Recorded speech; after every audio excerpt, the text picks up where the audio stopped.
देखिए KU maths 2023 bye Ammad, क्या बात है। हाँ, लेके ही आए ना पेपर मेरे पास।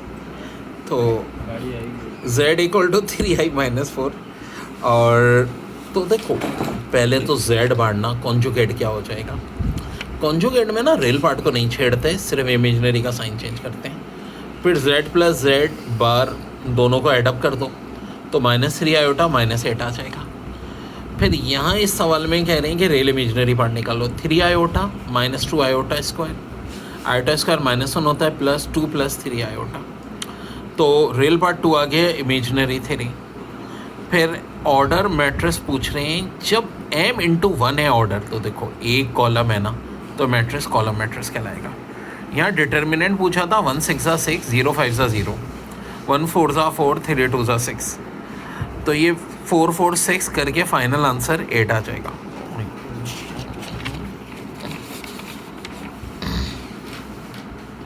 मैग्नीट्यूड 3 का स्क्वायर 9, 1 का स्क्वायर 1, 2 का स्क्वायर 4, 15।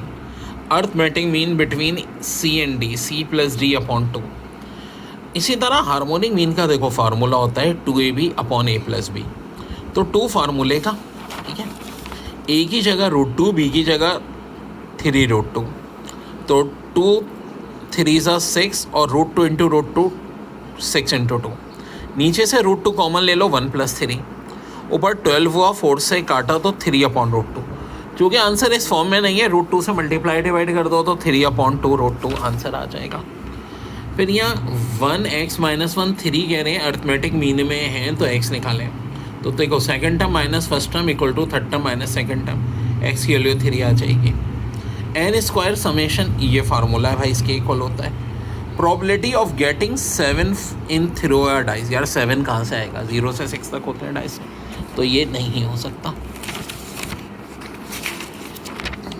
यहाँ पे जी। फिर कह रहे हैं n अगर r के बराबर है तो n परमोटेशन r ये होता है। n और r अगर इक्वल हैं तो नीचे 0 वेक्टोरियल 1 होता है, ऊपर या तो n वेक्टोरियल या r वेक्टोरियल, ऑप्शन जो भी दिया हुआ होगा वो हम लिख देंगे। फिर कह रहे हैं एक डाइस है, एक कोइन है, तो पॉसिबल इवेंट कितने होंगे। देखो इसके 6, इसके 2, 6 2 12 हो जाएंगे।